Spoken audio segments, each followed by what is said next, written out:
Hey, welcome to Xpression. This is episode 44. Um, I'm sitting here with a guy that's I met him at this event that K7 was throwing earlier in the summer. He got through on a bill last minute, but from what I heard, I was in the back doing interviews. It sounded dope. So, um, Appreciate that. Shout out K7. yeah, shout out to K7. And like I said though, listening to your records, you smooth. Got a nice vibe. You got a nice cadence. You ride that joint real nice. Thanks, man. Um, Especially when you listening to music, the cadence got to be correct too. You know what I mean? The flow got to be right. You could be talking about something, but not have a nice flow to keep somebody interested. Thanks. But none other than FasciN8. Everybody give FasciN8 a round of applause. Appreciate it. So yeah, man, I ain't gonna hold you too long, man. But how you doing, dog? Shit, man, I'm doing good. Just left the studio before I got here.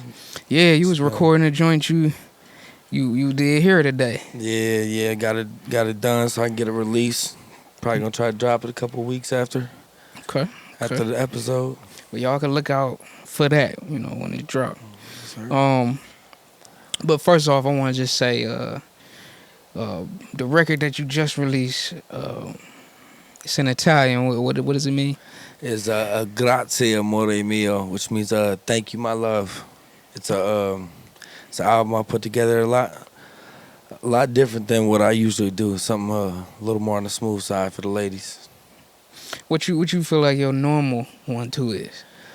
Usually my 1-2, I'm usually a bars rapper, man. I usually try to make the bangers and just make some punchlines and make you laugh or make that scrunch face. You know what I'm saying? Was this type of record or album challenging because of that?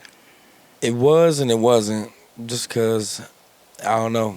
A lot of it is based off real stuff. I mean, art is art. We gonna make it stretch and make it pop, but about 80-90% of that was real, so it was just kind of easy. But definitely singing, that was a challenge for me for sure. I did that track, that first track on the album, probably a good 8 times before it sounded right. Okay. But like I said, I really enjoyed it because I listened to it from beginning to end, just because like I like the skit leading to the next where you talking to the homie and stuff like that. Like that was hard. Who you talking to? So that's actually another artist. It's my dude Westside Low. Okay. So he's another Cleveland artist from the I West think Side. we talked to him in the DM for sure. He was talking about trying to come on too. Okay. West Side Low. Yeah, I remember that name. Yeah. Hey, shit. But it's dope because I feel like that's what, like, when I listen to an album, I want to know where I'm finna go with this next song so I don't just skip it.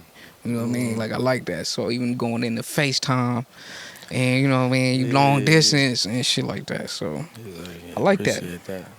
Hey, shout out to my dog Shake Nice, man. He's one told me you should do some skits, man. Oh, yeah. Shout out. That was a yeah. good choice because it keep you intrigued. Yeah, For sure. It got a nice cohesiveness to it. But what is the process with a project like this? Like, do you just, okay, I'm gonna be smooth and here go the records? Like, what's your process? How you? So it's kind of like there's a couple tracks on there. Well, the main one is FaceTime. Was an older track that I did a while ago. And I felt like it had that smooth vibe, but I always tried to find a place to put it in an album. And it never just fit right. And over the time, I'd always dip back into that slow, like, lover bag. You know what I mean? So Yeah. after a while, it just kind of all made sense, lining songs up. And then I kind of like do a story behind it. So it's like when you first start the puppy love stage to, going out, kicking it, having a good time. Then there's some distance.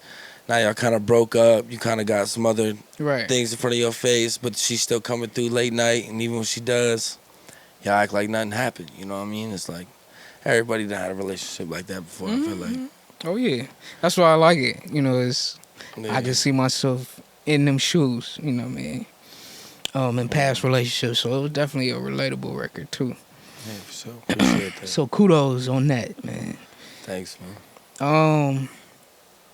Interludio. Interludio. Okay. Great vibe. what inspired the visual to the song? I was really just thinking that was kind of like something I had like in my mind I wanted to get out, almost like a conscious thought. So I was kind of thought the idea of just being in a dark room, kind of like me talking to myself, some like conscious thought type of vibes. I got you. And then the beat and the whole album together is just so jazzy. I felt like it was only right to bring the jazz vibe to it and have the trumpet and the piano in the back, a little different lighting, you know, set it off a little bit, something different. No, it make the song what it is, because a lot of times you can have a song, but the visual kind of bring it to life. Yeah, for sure. It shows the vision that you want people to see. Yeah. Type of thing, because somebody might listen to it, have a different perspective on it or something. Yeah.